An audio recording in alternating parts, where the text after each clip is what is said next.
So my name's Nadia Chan, and I'm from Brothers and Sisters Behind Bars campaign, which is a grassroots political prisoner campaign here, based in London, the UK, really. And we've kind of raised sort of certain awareness regarding ongoing issues in the UK, especially focusing on war and terror.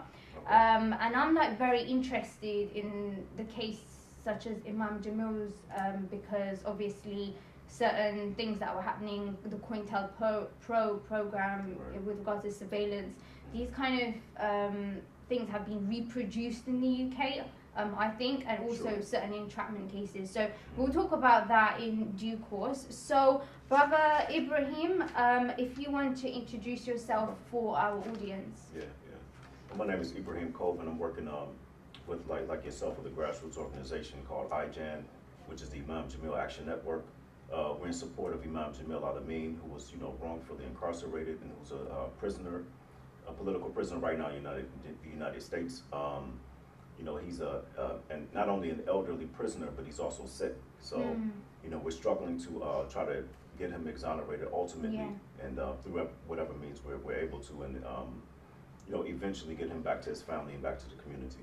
And so that's primarily what I do, in terms of my work, and just in general, just someone who's involved with, social activism, and, just a brother who cares about people who are oppressed and, marginalized in the society.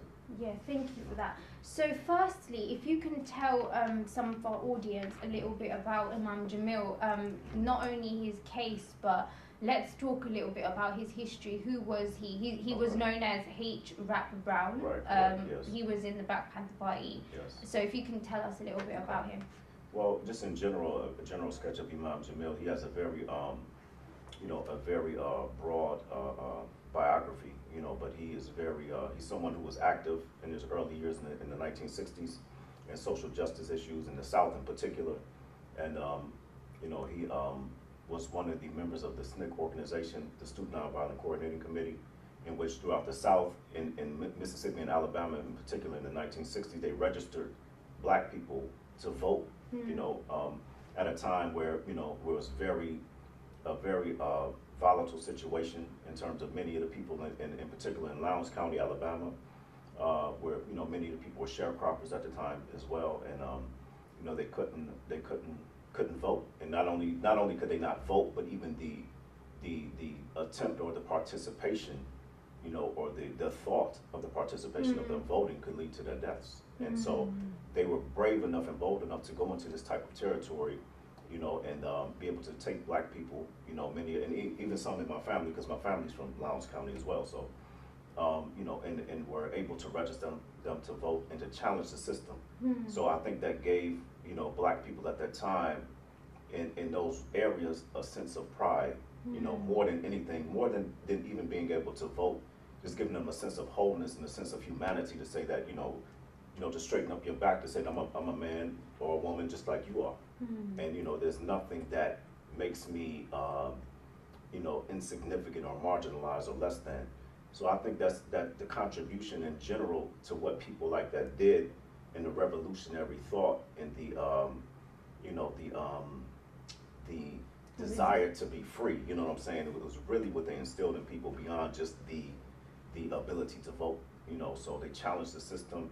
It was more than the vote. Absolutely. So it's really, when you look at something like that and you understand the time period and you understand that, in places to where, if you just come up missing, you just gone. There's no one that's gonna look for you. And I mean, in terms of so-called authority figures or so-called law enforcement, there's no one that's gonna really struggle for your case or to say that you were done wrong or something like that. These people they were risking their lives. So in terms of him, and him being involved in Lowndes County, Alabama, and in Mississippi, registering black people to vote, and then, moving on eventually to the, being a member of the Black Panther Party, and even as Imam Jamil has expressed before in terms of the history of the origin of Black Panther Party, actually, the Black Panther Party it has its origins in Lowndes County, Alabama, with them. Not that, I'm not trying to, there's no division. I'm not making it like, it was insignificant what happened with Huey Newton and Bobby Seale. That's I just want to be clear about that, because some people have a tendency to try to do that. And that's fine. That's not what I'm saying. But I'm saying that Imam Jamil directly told us that they borrowed because they had I can't remember the name of the political party right now, but they had the Black Panther as their symbol. So the Black Panthers in Oakland, they borrowed the symbol from them. So there's a connection. So there's not so this in Lowndes County, Alabama, is where, you know, where the genesis of the Black Panther Party was really, you know, it culminated in Oakland, California. Because of the conditions. Right. So it's, you know, it's definitely a rich history that he has, and a very respected, visionary and revolutionary person that I think we have to revisit, you know. And also another thing about Imam Jamil, I believe that people have to look at him, in my opinion, as, you know, as when we look at revolutionary movement or revolutionary ideology in people, you know, we often have a tendency to disconnect and to break the links between people, because really Imam Jamil is the spiritual predecessor of Malcolm X. So when we look at it from that particular perspective, there is no disconnect, and he's one of the only people who was of that ilk who's still living today. Yeah, you know, so, definitely. That's really important. And also, I think that we need to revive the spirit of not only Malcolm, but revive the spirit of Imam Jamil Al Amin, who is a living revolutionary and has obviously still struggling. So the next bit is if we can kind of talk about what he is being implicated in. So what's the situation like? Why is he in prison for people who don't know? Right. Well, on March 16th of 2000, there was in Fulton County, which is in Atlanta, Georgia, or the county that Atlanta, Georgia resides in, the city of Atlanta resides in. There was 2 sheriff's deputies that were allegedly serving him with a warrant. You know, to my understanding, I believe it was even a misdemeanor warrant or some relatively minor warrant. And the event of that particular time was, what eventually happened is one of the sheriff's deputies was killed, the other one was shot, was wounded, he did not die. And so they basically blamed this on Imam Jamil, and just in general, some of the details of that, or some of the discrepancies about the which was just public information, anyone can look it up and find it. It's not hard to access. In terms of they were saying that the description of Imam Jamil is totally not, you know, it doesn't fit his description. You know, if anyone that has ever actually seen him in person, you know, Imam Jamil is very tall, like I think around 6'5", you know, a very distinctive looking person. And this particular person that they described, who committed the crime, does not fit his description. They said this person was about 5'8". Believe they said he had like green eyes or something like this. Totally not Imam Jamil. There could be no mistaking, you know, this person for Imam Jamil. And on top of that, there's someone who has confessed to the crime, but they won't take this person's confession, because obviously they had, you know, a predetermined position as to what they wanted to do with Imam Jamil. You know, and ultimately, so since March 16, 2000, you know, he's been incarcerated, and you know, there's people who have supported him in the past in terms of, you know, community activists and people in the West End community in Atlanta, grassroots organizations, you know, like I belong to, and other people who understand that he's totally innocent from this crime that they claim that he committed. You know, and we understand in the United States, we understand that the history of COINTELPRO and, you know, what they've done. So we've seen this movie before. It's nothing new. You know, and what he's done over the years, they've been at him over the years, and they finally found something that they can put on him to try to keep him incarcerated and to you know, eventually till he dies. Is what we believe that they want to do. You know. So just one thing, I understand that Imam Jamil stresses his innocence, yes. But I mean, even with Asar Shakur, it's a similar circumstance, right? Right. So, I mean, as far as I'm concerned, like, even if Imam Jamil did take matters into his own hands, he was resisting a real oppression from obviously very racist entity who are at war with him and obviously other black people, you know. So as far as I'm concerned, I would defend him either way. I would defend him if he's innocent. I would defend him if he was, in the eyes of the white man's law, guilty. Do you understand? So, and I think that more people have to realize that, because the law, it shouldn't be our moral compass. I agree. You know, and especially if we're existing in a white supremacist reality. So, so yeah, I mean, Imam Jamil does stress his innocence. So we've talked a little bit about his case. Do you think there's anything more to add in terms of his case? And that's pretty much the gist of the important aspects. The most important aspects in terms of they also, well, let me take that back. There's actually more. They initially claimed that they wounded him, which they didn't. They said that they wounded him, and also they said that they had a trail of blood. You know, which totally, you know, didn't there's no evidence of that. You know, so and to your point, you know, in terms of, you know, what Imam Jamil has stated before, that, you know, this is a continuous struggle. This is not new. This is that, you know, he said before, I think one of his quotes in general is that, you know, the struggle began, you know, when the first slave, you know, enslaved person, you know, got off the slave ship. Yes. So this is a continuous struggle. You know, we just moved into another phase of struggle.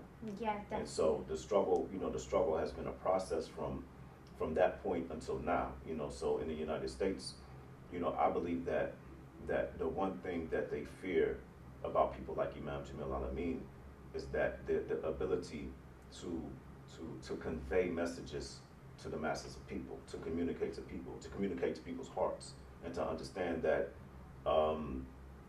you know, that this is a continuous process. It's not over. You know what I'm saying? There's, you know, there may be not, you know, not even a hiatus, but there's this is a continuous struggle, and until we're completely free, then it's not going to be over until then anyway. Yeah, definitely. You know? And so now that we've spoken about that, there was another thing as well. One of the officers, I understand, who recanted his original statement, didn't he, and said that he was under duress, and actually stresses Imam Jamil's innocence as well, which is quite an interesting thing that I from some of my readings actually. So I don't know how true that is. Like, is that true that the officer, one of them who survived or whatever?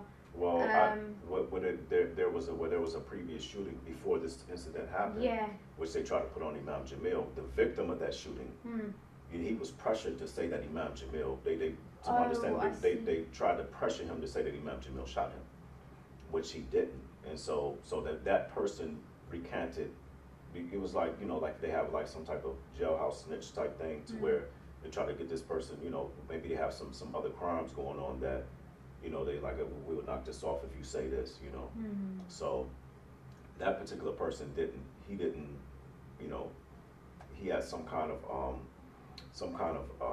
sympathy, or, you know, empathize with Imam Jamil. So he said, no, that man didn't do that. He didn't shoot me. So maybe that's probably what you're referring to. Yeah, that's what I am referring to, yeah. So the next thing is, can we talk a little bit about the court case? I understand that Imam Jamil didn't really accept like traditional court proceedings, and did he represent himself at trial? But I recall he made a very powerful, like a dawah statement. Do you sort of recall the initial sentiments expressed?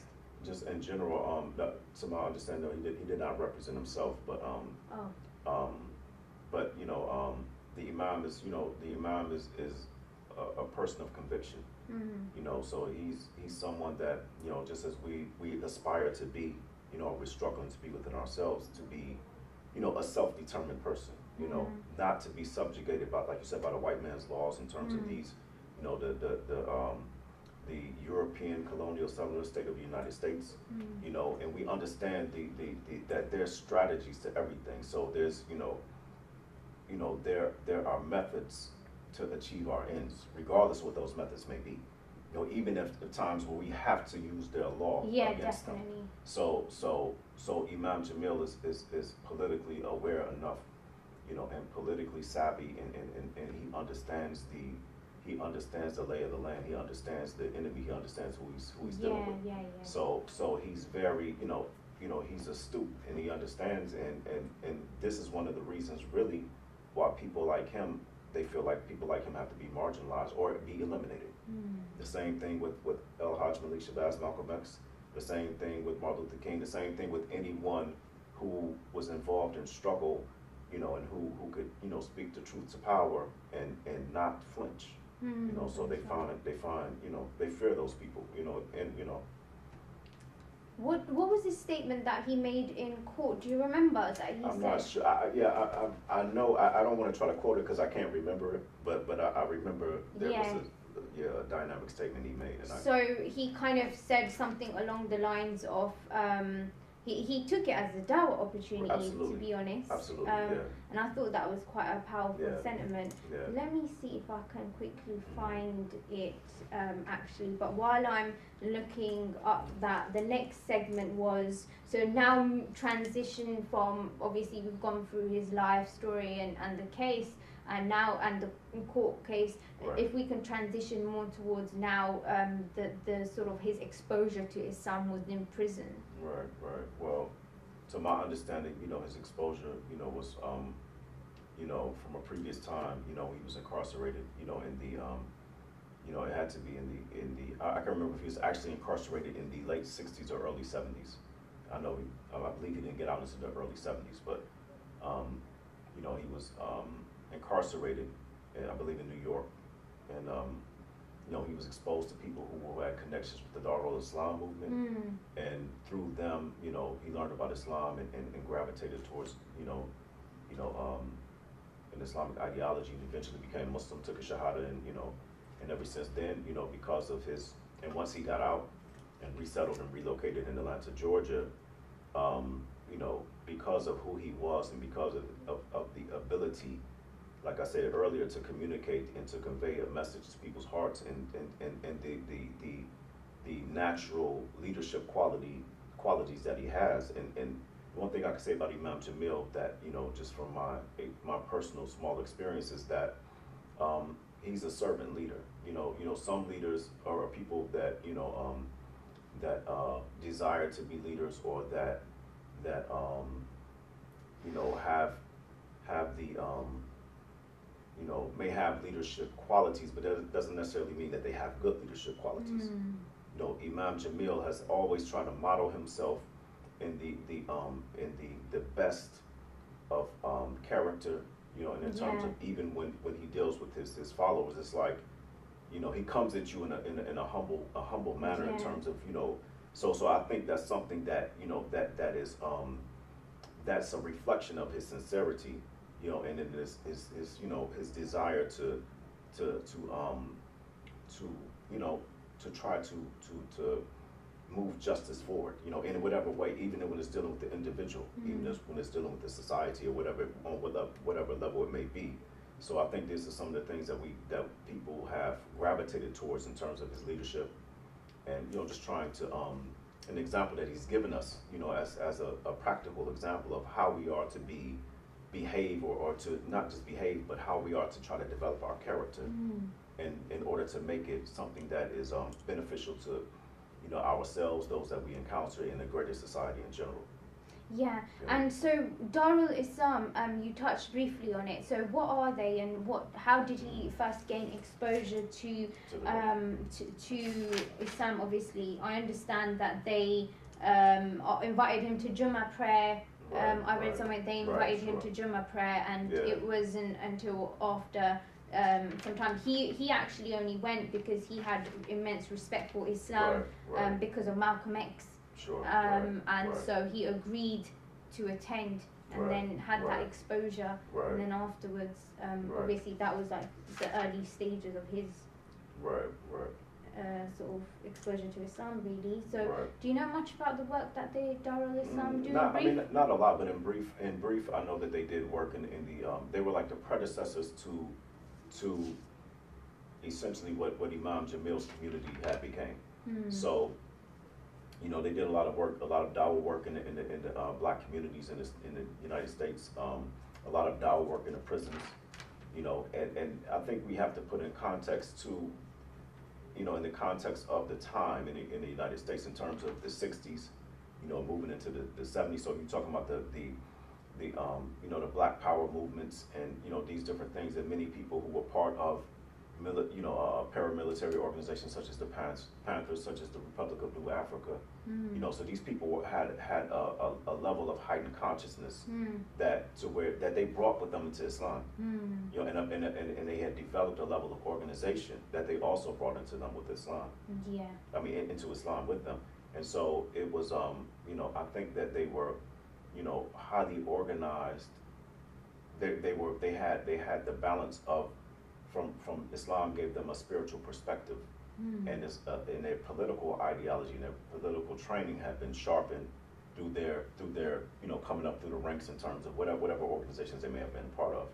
So I think the combination of that and the organization, be it from the Dar al-Islam movement, even moving into Imam Jamil's or Al Ummah, which became, you know, Al Ummah, or the you know, which Imam Jamil was the head of. And I believe at one time there was a total of 35 masajid in the United States, and maybe 35 in the continental United States, and even I believe maybe one in Trinidad.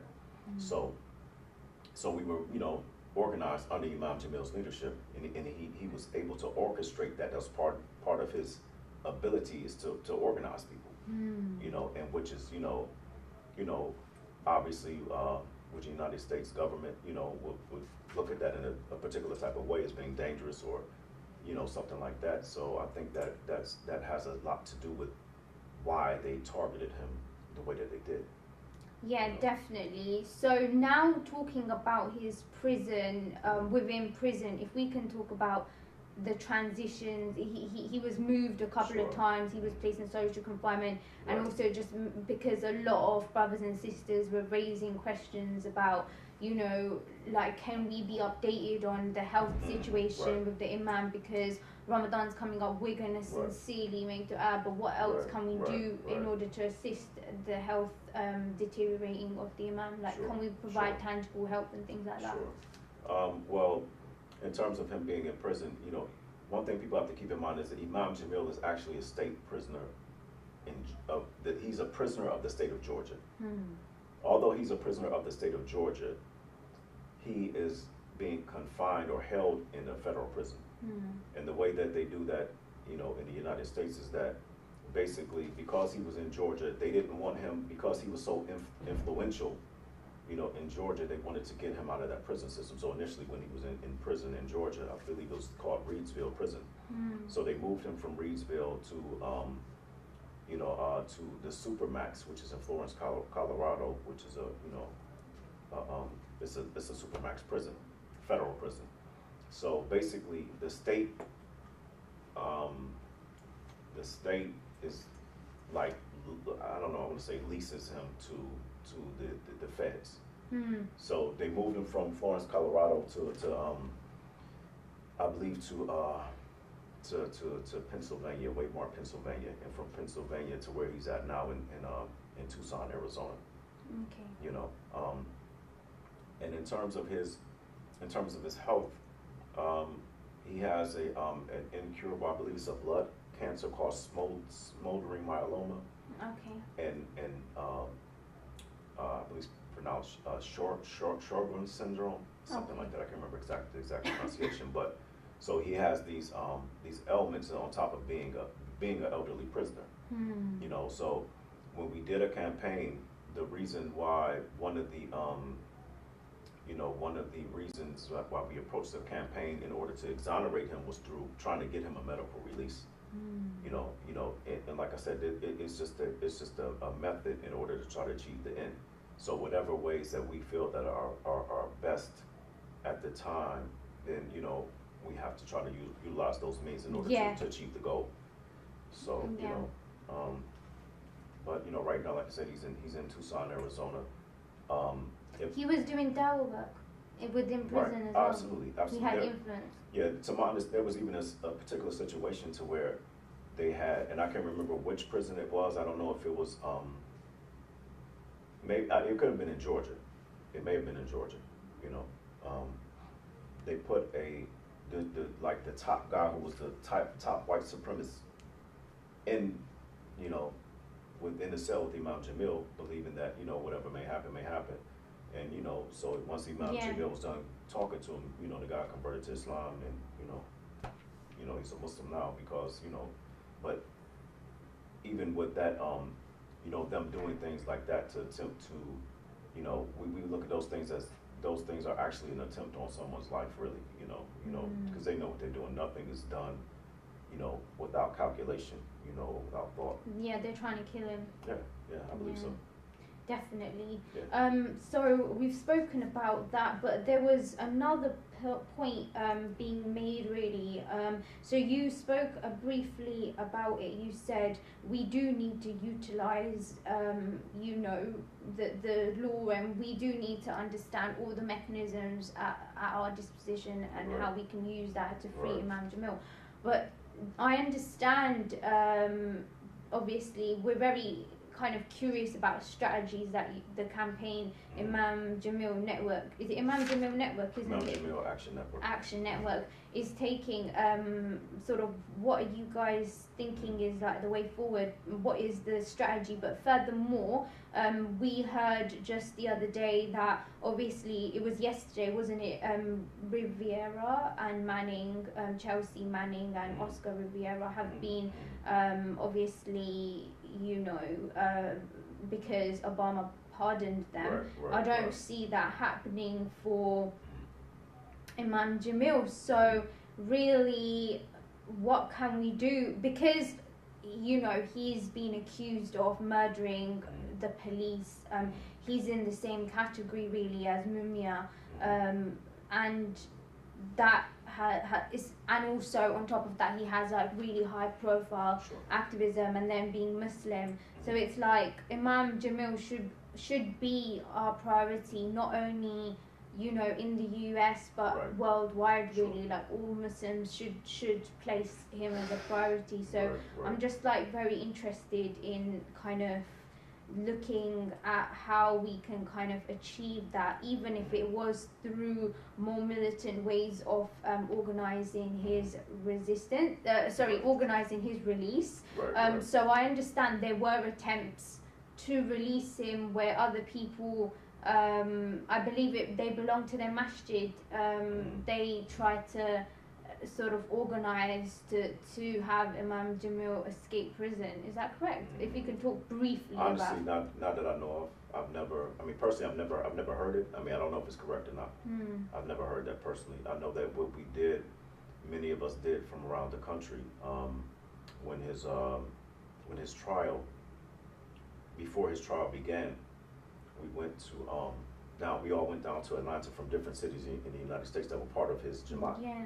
And you know, we went down there to pass out information and you know, try to help to affect the jury pool from Fulton County. You know, to help to so that he wouldn't get the unfair trial that he actually got. So some of us were down there handing out literature and, you know, talking to people, and some of us were arrested at that time. You know, for you know, they came up with some petty stuff to arrest us. You know what I'm saying? But I mean, other than that, I don't know anything about.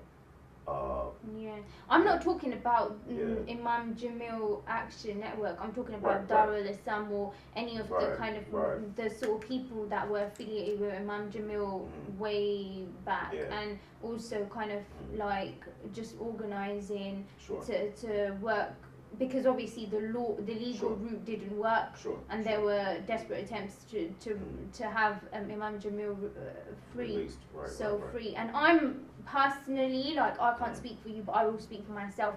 I'm all for the militant methods of freeing a prisoner like Imam Jamil, because I do believe they're trying to kill him, and I don't think that there will be much we can do now to release him.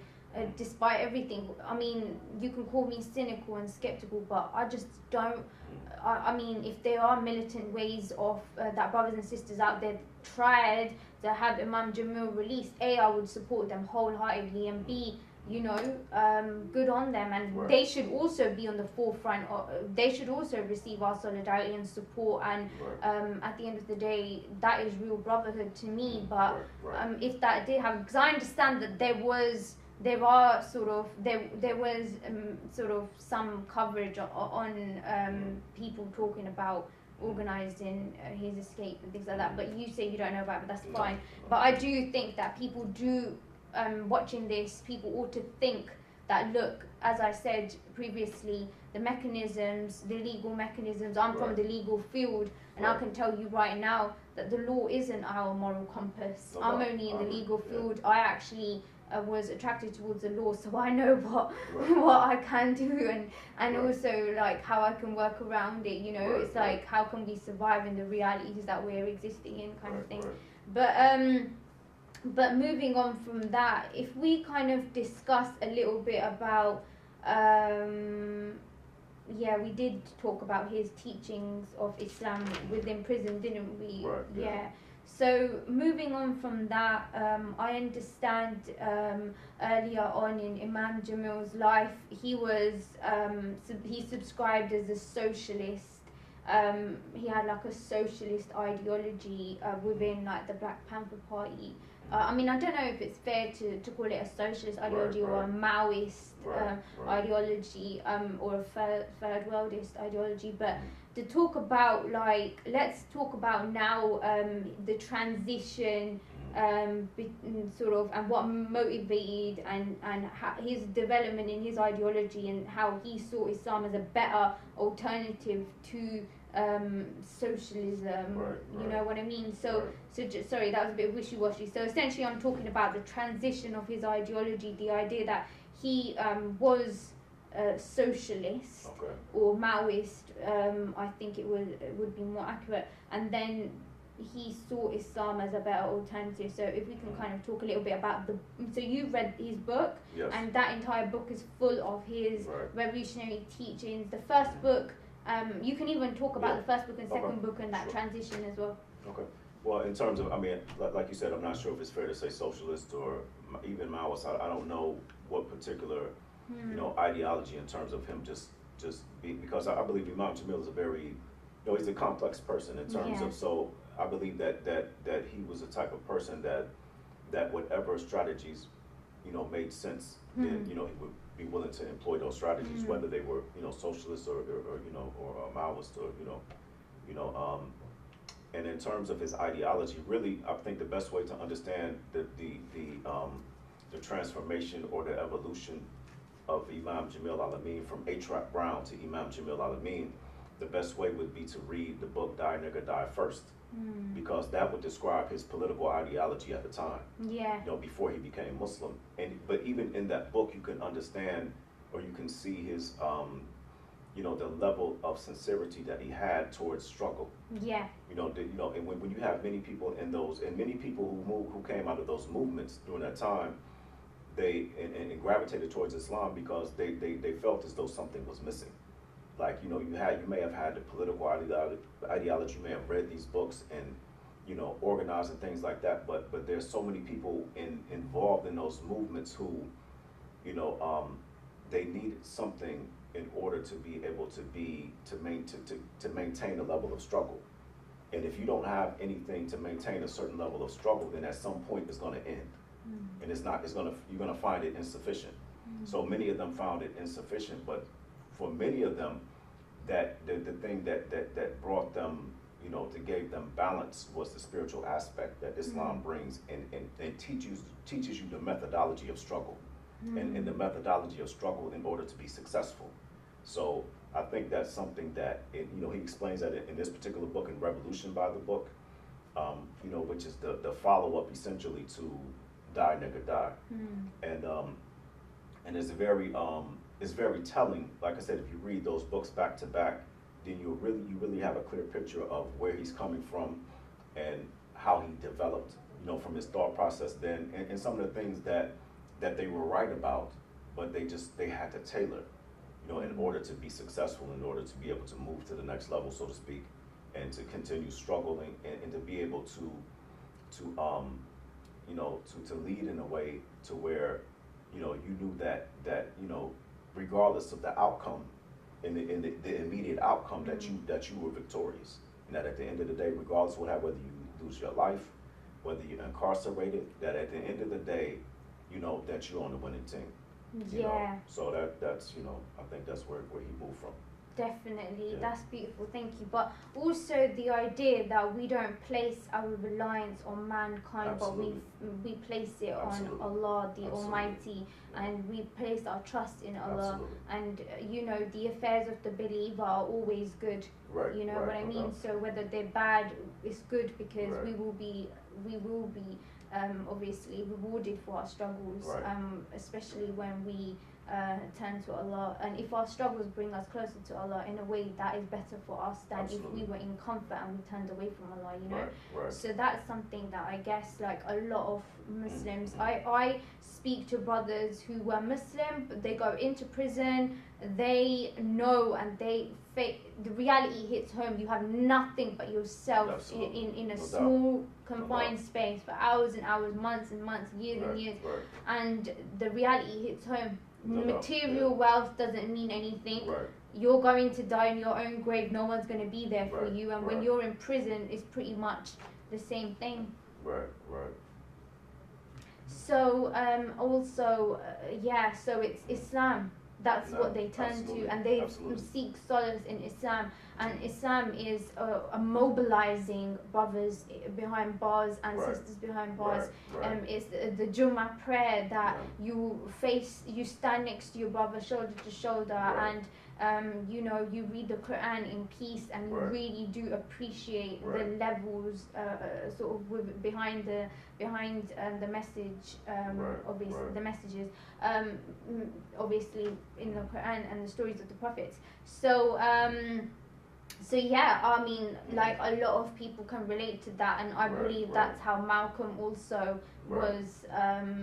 was also moved by Islam. No doubt. I agree. Yeah. Thank you for some time. We won't be too long, by the way. We'll just Okay. kind of like Sure. we'll be all right. Is it okay? Yeah. So as we were saying, Islam is a mobilizing force within prison. Right. So the other thing is, one moment, let's have a look. Oh, so how can, there was a mention, I posed the question to brothers and sisters on social media if they have any recommendations for questions and things like that. And they said, how can we how can we work to break the isolation for Imam Jamil? Because the prison regime is designed to isolate him, Sure. because he had so much influence behind prison, and right. obviously outside of prison. He was very charismatic, and Right. as you said, he had the best of manners and a beautiful sort of way of leadership that people were attracted towards Right. him and attracted towards Islam. He really brought people to Islam behind No bars doubt. and mobilized Right. people. Sure. So how can we work here on the outside to sort of like eliminate that isolation? Well, I think one of the main ways is that people can write Imam Jamil Al Amin in prison. And he does get he gets correspondence from all over the world. I think that's a good thing to do. Definitely write him, send him cards, letters, whatever. People can contact our organization, IJAN, Imam Jamil Action Network. They can either find us on Facebook or we also have a website. Just of course, make dua as well, but we need people that are going to, even if people want to donate in terms of towards his legal situation, they can do that. They can go to the website. People can purchase the books. Yes. We do sell the books as well. And we sell both books, Die Nigga Die as well as Revolution by the Book. And these are just some small ways that we use to help, to help fund, because we're not a organization that we're not getting any material benefit from this. Yeah. We're doing this first and foremost for the pleasure of Allah, and trying to free our brother and our leader, And, Yes. you know, so, you know, and not just Imam Jamil, but other people, you know, who are suffering the same fate, whether it's going to be Abu Jamal, Yeah. you know, so we support political prisoners in the United States, and we're against any oppression, any tyranny, any white power, if you want to call it, if you want to call it white supremacy, whatever you want to call it, you know, we're you know, any imperialism, we're against these things. So we're struggling in a manner that is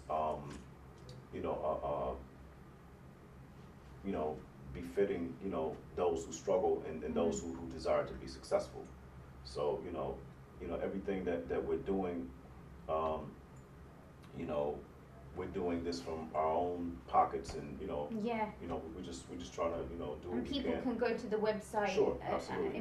Imam Jamil Action Network.com. And they go there, yeah. Perfect. And also, Imam Jamil wrote a poetry book, I understand. Do we know when that's getting published? I'm not sure. But it will be put on the website. To my understanding, it should be out soon. I haven't, the latest, I'm not sure about exactly when. But to my understanding, he's coming out with another book. And you know, we will have it, but as soon as we're able to have access to that, then it'll be up, you know, on the website, on the Facebook page as well.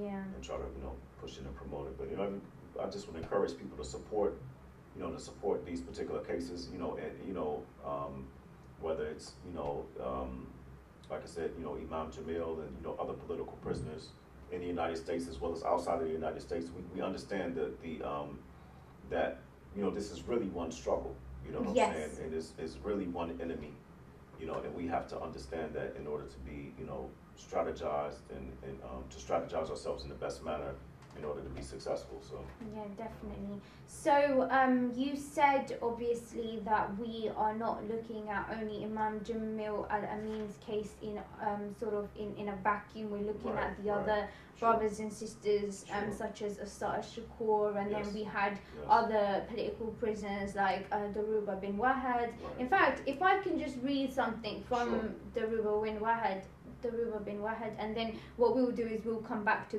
the sort of point that I was trying to make. So brother Daruba bin Wahad I posed just, you know, the fact that I was going to see you here today, and he said I will be in Africa and Turkey. Daruba bin Wahad said, I will be in Africa and Turkey in the next few weeks, where in the latter country Imam Jamil is known as the US missing Imam by young Turkish Muslims. The support for the Imam's freedom here is circumscribed by the reactionary politics of immigrant Muslim quote-unquote ulama seeking institutional recognition and inclusion.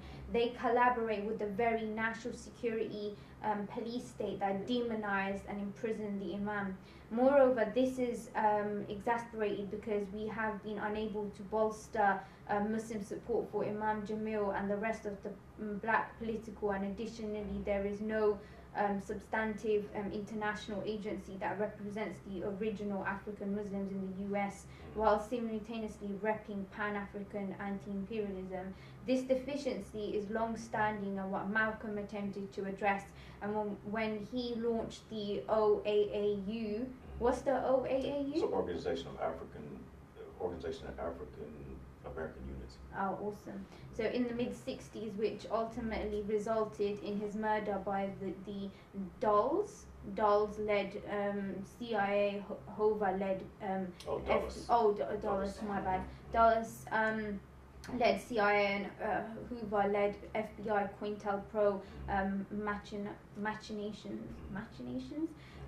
Now with scores of young Muslims from immigrant communities languishing in prison on trumped-up terrorist conspiracy charges because institutionally drunk Muslims failed to link American Islamophobia with anti-black white supremacist police repression, thereby by making support for the Imam increasingly problematical. As Imam Jamil once noted, all that's not real is camouflage.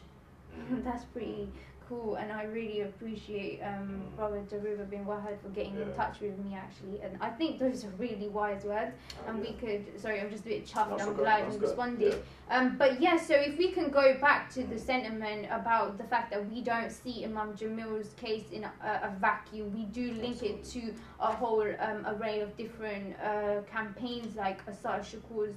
If you can talk briefly about Asar, Sister Asarta, if that's all right. Yeah, well, I mean, I don't know probably much more than you know personally. I mean, even with the brother Daruba bin Wahad, I mean, I don't know him personally, but I'm definitely an admirer of his, and I have a ton of respect. An excellent I see, speaker. Yes, I watch, you know, the stuff that he does, and you know, definitely he's one of the people that I believe that, you know, should be,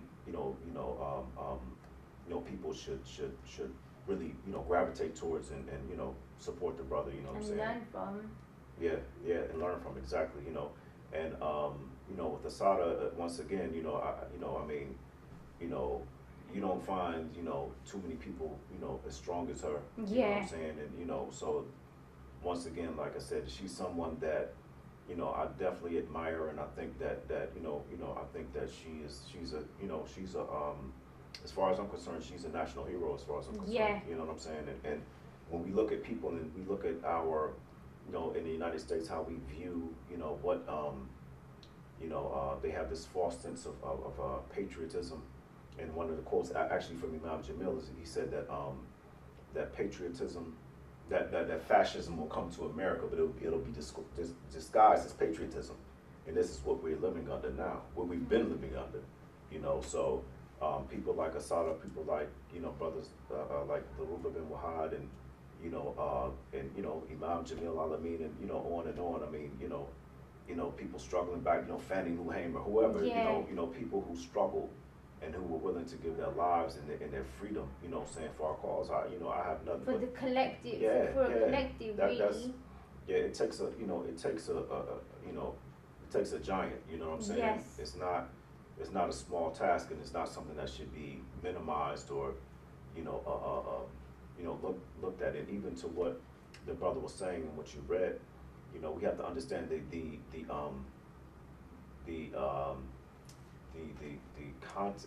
American context of dealing with, like you were saying, in terms of the immigrant Muslim. You know, most of the people that come to America, you know what I'm saying, most of the immigrant population that comes to America, in terms of the Muslims, you know, they come there with the white ideology.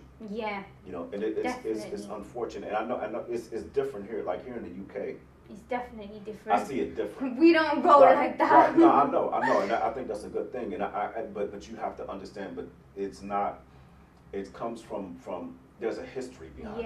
Yeah. The history here with the Southeast Asian community in relation to Britain is different than the history with the immigrant community that comes to the United States. Yeah, definitely. So, you know, I feel more,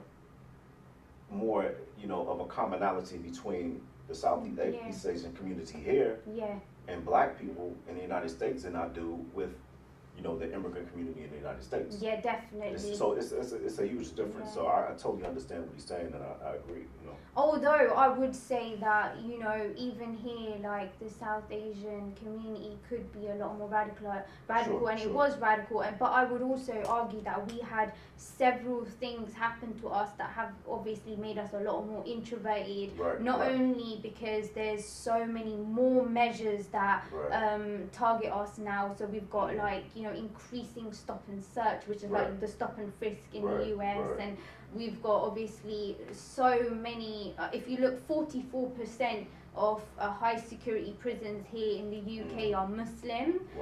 And there's only 5% Muslims in the entire UK, but 44% of us in high security. That's only high security, so if we collate the rest of the prison population, it's a huge, God knows how many, we're not even represented. There's more of us in prison than in higher education or even employed. Do you understand? Here in the UK, like the hometown that I'm from, that you're currently staying in Luton. It has like a really rich history as well, and there were several militant actions taken against like white supremacist groups like the English Defence League, which was founded in the town because mass migration of black and brown people within the town. I mean, you've got places like Bury Park that you visited. Is it a bit of a culture shock to you? What do you think of Bury Park? I liked it. It was cool. It was cool. I mean, there's quite a lot of gentrification going on in Luton now as well, and pushing out the working class people, black and brown working class people. But we had a lot of militant actions. We had, you know, uprisings like race riots, where the brown and black Muslims didn't let the EDL enter Bury Park. And that was blockaded off, and then in those riots a few years ago, some close people I know close to me, you know, very young lads got picked up by the police at the age of 16 years old, and they did hard time for that. You know, they did a couple of years, and they've got a permanent record now, and it affects their whole life. It affects their employment opportunities. They didn't even finish school 16, and they were treated with a lot of contempt, you know. And it was similar here in Tottenham when we had the uprisings after Mark Duggan's murder. Obviously, he was murdered by the police, and things like that. And after the uprisings, obviously the system, the courts absolutely gave out disproportionate sentencing. Sentencing that on an average day, if somebody, you know, was, I think, like for stealing a couple of things in the riots, that was a couple of years, like 5 years, up to 5 years, some cases, and things like that. Just young people, just angry, you know. So yeah, and apparently private property has more value than human life and humans, black and brown people. So yeah, it's very interesting. A lot of things are, you know, increasingly brutalizing the black and brown people here, that they become very disenfranchised and perhaps introverted, or they internalize their issues, and yeah, we're looking at quite glum times. And I'm wondering, what is it like in the US for black people with regards to, because a lot of black Muslims are being picked up as well now, you know, so if you can talk a little bit about, say, the war on terror narrative, and then perhaps the history of like COINTELPRO, just a little bit about your insights.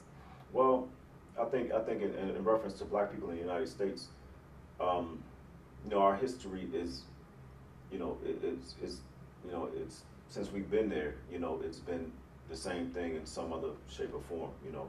But so black people in the United States deal with things from a perspective that, you know, the struggle with us has been, so it's been ongoing. It's been generational. You know what I'm saying? So it's been something that we've inherited and that we passed down. You know, and so, you know, when many of the white people, like, you know, when there's a recession or something like that, you know, it feels like to us it's just another day. You know what I'm saying? It's you know, it's just like it was yesterday and like it's going to be tomorrow. You know, so, you know, really, what we have, the legacy that we have, you know, is that, you know, we you know, one thing that we learned about ourselves is that we can survive. You know, and as long as we continue to survive and you know, and begin to develop ourselves and you know, move to that next level, so to speak, like people like Imam Jamil did, you know, then we know that, you know, the success is coming. And even in terms with the youth, you know, because you hear a lot about, like, for instance, in the States, black on black violence, so-called black on black violence and things like that. Same thing here, you know, in terms of, you know, the knife crimes with the youth and things like that. But we have to understand that, you know, even though it's difficult and that fratricide that we're experiencing right now, I think that's a phase, and that's something that as we move to another, as we evolve towards a revolution, these things are going to happen. And once we get past these phases, because you have youth, many young people who, they don't fear death. You know what I'm saying? They don't fear taking a life, and they don't fear giving theirs. So we have to understand that we have to be able to reach them in a particular way, not to put out their fire, you know, but to be able to redirect it and understand that, you know, that if you're, you know, because many people just feel disenfranchised, you know what I'm saying? So, you know, and they feel like they don't have a place and that they don't belong. and there's a reason, there's a system that makes them feel like that. But once we can make them understand this, and we can have our revolutionaries of the future, and we can, get a handhold and educate them and guide them without being overly critical. You know what I'm saying? I mean, not that we want our young people to be murdering each other and doing these things, but at the same time, we have to understand it from a holistic perspective and know that at some point, that, things are going to change, and that, the world that we live in, inshallah, that it won't exist anymore. And I'm saying the world of white supremacy, the world of imperialism, the world of capitalism, so, and that we can't be, anti-racism and be pro-capitalism, or acting as though there's going to be some kind of, like some kind of radical integrationism that's going to change. So if I take these black and brown people and make them, the president of the United States, or I make them the mayor of London, then all of a sudden everything's going to change. So we have to rethink that and understand that, we're for radical change, and radical change means no more the system as it exists today. Definitely. Just another quick question is, so like, we've spoken a lot about, obviously, the US, and Brother Ibrahim Wahad mentioned like the whole immigrant Muslim plight. So if we can talk about what makes Imam Jamil different to like a lot of the sort of black Sunni Muslims that have like reformist politics, like, I mean, not to mention names, but I think it's interesting to kind of like bring about a few cases. I find certain politics of reformist politics like highly problematic, as the Brother Ibrahim Wahad suggested, from immigrant Muslim communities. Like, you've got people like Linda Sarsour like working along with like Zionists like Bernie Sanders, and also later vouching for Hillary Clinton, and you've got people like Dawood Walid, who's got a lot of traction and following in the US, and he also put up a sort of like a blog post about how he is going to vote Hillary, and it's all like, I believe like these people lack like political literacy. Like, they really don't understand. If they find that the two-party system is the only thing that's going to make it easier for them, like they were a lot more comfortable under Obama, after Obama redesigned and sort of did the whole covert war thing, as opposed to overt war, overt Bush's war. So Obama was like the drone king, you know what I mean, instead of like actual sort of Iraq war that was under Bush, and Afghan war that was under Bush. But of course then Obama did a lot of he has a lot of blood on his hands. Absolutely. No doubt. Until today. So yeah, if we can kind of talk a little bit about how reformist politics is not the way, and you spoke earlier in this conversation, you were talking about like how black people wanted the vote, but I am interested in your insights. Like, it's not about the vote though, is it? You know what I mean? It's about more about resistance, and it was like for many black people, it was the vote was one stepping stone, or rather it was like trying to perhaps anger the white supremacists, because many suffragettes, racist suffragettes were angry that black men were allowed to vote before them, and so on and so forth. Well, I think that, I mean, in terms of people's politics of, many people, like you said, you think maybe they don't understand. I think people do understand. I mean, I think people choose to do what they're comfortable with. I don't, it's hard. I mean, these are middle class people. Yeah, and it's hard for. I mean, some people are they. I'm not necessarily going to blame somebody for being where they're at. You know what I'm saying? I think that that's their that's their position. I may not agree with it. I personally don't agree with it, but at the same time, I can't really get weighed down into it. It's like if I'm going to put myself in this position, if I'm going to make my sacrifices, if I'm willing to go so far, within myself, and if that's where I'm at sincerely with Allah subhanahu wa ta'ala, then, I'm willing to live and die with that. If they choose to go that particular route, I mean, I don't see the success in it personally. You know what I'm saying? And not the long-term goal. If your goal is to maintain the status quo, then you're doing the right thing, because it's not gonna change. It's not gonna bring about any radical change. I believe in radical change. I don't believe in reformism. You know what I'm saying? So you know, the people that you know, it's no work to be done there. Actually, I mean, you know, it's just, you know, like you said, you cast your vote for Hillary or for who's a murderer, Trump or she's for a murderer. yeah, exactly, or any of them. You know what I'm saying? You know, or even Obama. You know what I'm saying? And you're gonna you're gonna maintain the system that we are struggling against. You know what I'm saying? And at the end of the day, you know, everyone has to make their own determination and live with their own actions and themselves. But just like I expect to be able to have the right, you know, or or to be understood why I have the position that I do.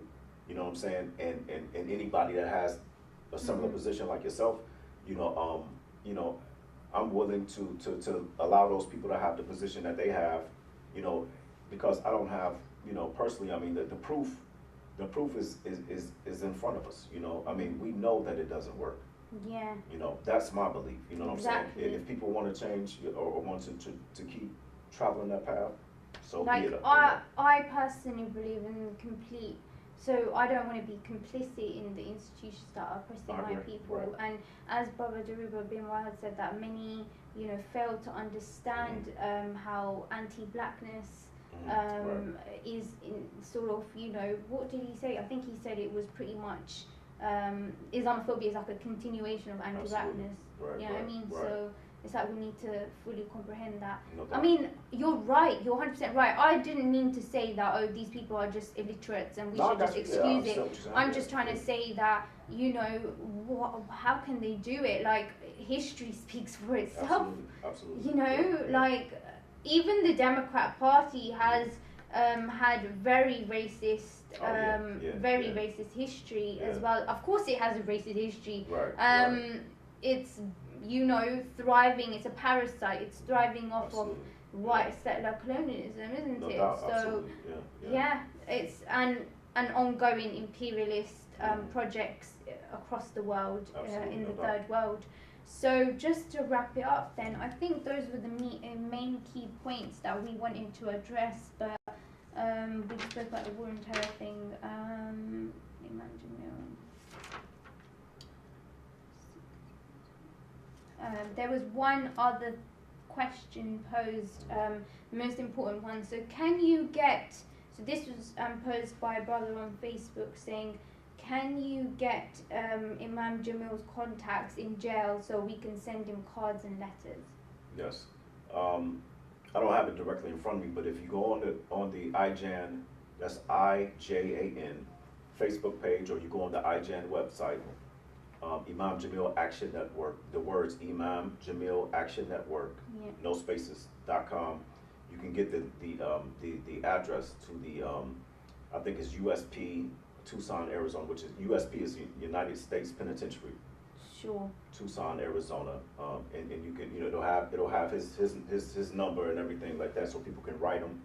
People can, like I said, if they want to, you know, I think you can even put like money on his, you know, on his commissary and stuff like that, right? So you know, they can go there and you know, also they can support by buying books. I know we had the availability of T-shirts for Imam Jamil that says, you know, free the rap, free Imam Jamil, different things like that. Yeah. So we're trying to still, you know, continuously build and provide means, you know, for people to either assist and keep putting the information out there, you know, until we get our brother and our leader free. Definitely. Thank you for that. And just a last point, there was one other thing, wasn't there, really? So your main strategy is literature, education on Imam Jamil's case, obviously writing letters, helping him financially with like the legal representation and also medical access to medical, campaign for access to medical. What other strategies is it? Is that the main thing? Well, we've had a National Day of Action that was this past. It was in recognition of the 17th year of him being incarcerated, which was this past March. I think March 16th was the weekend. So around the country we had different, March, and before that we had a national conference call, in last August, and then in September we had a day of action this past September. And so, we're trying to continuously do things, and IJAN, we consistently meet and strategize and see what we can do next, and trying to build our network in the United States in particular, and even more particular than that, in the state of Georgia, because, that's where, with Imam Jamil being a prisoner of the state of Georgia, but in the United States, wide and as well as internationally. So we want to just keep moving forward and try to, raise the issue of Imam Jamil and other political prisoners, and get them exonerated, and return them back to his family and community. Definitely. So this is the book, if I can just have a look at that. So this is Imam Jamil's Revolution by the book, and it's really interesting actually, and I'm going to get a copy of that inshallah on the website. So that's the book, and also I'll link it as well in the description box of the video. But furthermore, I wanted to say, if you can, so I believe, just to end on a quote, you have a quote there for us, don't you, on Imam Jamil's? And also just another thing, like before we go, because this is relevant to the point. Is it right, Santiago? Yeah, no, it's about. You okay? Yeah, so just another point is, obviously Imam Jamil said that Islam is the only thing that is capable of putting fear into the global Western elites, the oppressors. It's kind of paraphrased a little bit, but if you can kind of talk about you as a black Muslim and what Islam means to you and why you were attracted to it, and also a little bit about Imam Jamil, like last words from Imam Jamil. Okay. Well, I mean, growing up in America, what I'm saying, you see firsthand the oppression, the repression of black people, and I guess when you're younger, you don't really understand what's going on, and so eventually and mind you, I grew up in the in that 80s era, so in the United States it was a crack epidemic, so that was going on, and so many of us at that time felt that, okay, we had to find a way to get out, so to speak. So one of the main ways that we chose to get out, or we were able to get out, was through the military. So I left, the United States, went into the military, ended up here in England, you know what I'm saying? And eventually, were you stationed here? Yeah, I was stationed here, down in Huntingdon, like Alconbury, RAF. What were you doing here then? Well, at the time when I was in the military, I was, I was in the United States Air Force, so, we did different jobs to support. But you didn't go to the Middle East, though, did you? No, I did. Yeah, I did. I was deployed to Saudi Arabia during Desert Storm. So I got to Desert Storm, and Saudi Arabia, you would, naturally, you would see the masajid, and you would hear the adhan being called, so just began to read and study, and the Saudis had like a tent set up to where people that wanted to learn about Saudi culture, could go. So I would go to this particular place, and essentially I was learning about Islam. And once I learned, I had I was influenced by the not just the adhan, but by the biography of Malcolm X. Yes. I read the book, you know what I'm saying, and so, I read some books on Islam, and I found it comprehensive, and I liked the way of life. I would see people going to the masjid to pray, and I'm like, man, where are these people going? You know what I'm saying? Every time you hear this call, these masses of people are going towards this place. So eventually I took my shahada over there, and when I came back, back to England for some short period of time. And then I eventually left, but you know, so just in terms of you know, being black in the United States and how Islam, you know, Islam has a certain influence. It has a certain amount of respect amongst black people that was established, you know, through organizations like the Darul Islam movement, through the efforts of people like Imam Jamil Al Amin, you know, through the prison networks, you know, through you know, giving dawah in the prisons and things of this nature. So, you know, even growing up, we always had a certain amount of respect for Muslims. We knew that, okay, you know, if you want to do, you didn't disrespect Muslims. You know what I'm saying? So that was my first really introduction. You know, my father was you know, introduced us to the Nation of Islam when we were young. You know what I'm saying? He was, you know, part of that for some brief period of time. Oh wow, really? He was part of the Nation. Yeah. So, you know, that was really my first introduction to Islam, and then, like I said, gradually. Was that under Imam Warfati Muhammad or? Well, this because I believe Elijah Muhammad died in '75, so this was early on, maybe shortly before Elijah Muhammad died. So, you know what I'm saying, around that period of time period. Yeah. Oh wow. Yeah. So. Nation is such a pivotal. It's very pivotal. It's a very important. Right. Yeah. Organization. Yeah. Really. Yeah. I agree. And so, you know, ultimately, you know, and once I got out, went back to the States. You know, I eventually went to this masjid that's in my city, the city I'm from in Cleveland, Ohio. I went to this masjid that was affiliated with Imam Jamil's community, one of the masjids under the umbrella of his leadership. Okay. So that's how I ended up being part of you know, part of his community, you know, Imam Jamil's community. And, you know, since then, just, you know, being involved and struggling and trying to you know, do things in the community and, you know, establish it and help to build it and bring people, you know, to Islam as much as I'm able to, and you know, just be functioning. You know what I'm saying? Yeah, definitely. And with Imam Jamil, there's a particular quote that he has that is quite, you know, that he says quite often. And it says, "Blessed are those who struggle. Oppression is worse than the grave. It is better to die for a noble cause than to live and die as a slave." Now that quote is to my understanding, it's a play on one of the a verse or a quote from a song that the last poets used, but he changes it, you know, to give it, you know, give it its flavor in terms of from an Islamic context, you know, and, you know, so, you know, that's definitely beautiful. And just to end, obviously, like, you were stationed in Saudi, but that was so that you were just like, that was just the adhan, and you were just kind of like exposed to some dawah literature or something like that. Yeah, but obviously, like, Saudi Arabia has been complicit in the deaths and oppression. No, it's essentially a white supremacist proxy state. Absolutely. It's a proxy state, really, to kill other Muslims. But yeah, but it's very interesting. Like, of course, that's not to say Mecca and Medina are very pivotal in our. I mean, Saudi Arabia is just a brand new construct anyway. It didn't exist in the times of the Prophet. It's essentially occupying Medina and Mecca right now. But yeah, that's very interesting. And of course, you know, inshallah, we will get to go back there and sort of like experience that pilgrimage as well. And Ramadan's right around the corner. But I really appreciate your time, brother. Like, thank you very much for speaking to me and open up these conversations. And I'm going to link all the information that you've spoken about, the website and everything, in our under the video as well, inshallah.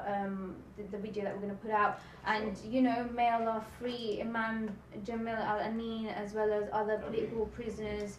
Ameen. And you spoke about, sorry, one other political prisoner you spoke about that we didn't raise. Who was it? Sorry. Well, no, I mentioned. I was thinking about Imam Luqman Abdullah. He's not a political prisoner. He was assassinated by the FBI. Oh, I see. Okay. And he was someone that was pivotal in our community as well. Another imam, another leader under Imam Jamil Al Amin.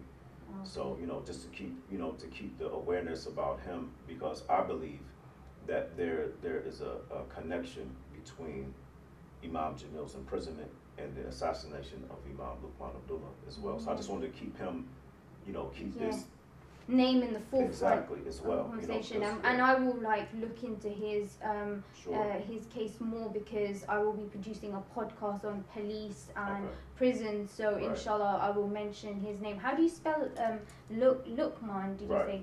Lukman Abdullah. Abdullah. And I'll talk to you about it at a later date, Okay, inshallah. sure. But Jazakallah khair, thank you, Right. and may Allah grant him Jannah and Ameen, ameen. grant our political prisoners freedom. Ameen. Thank you.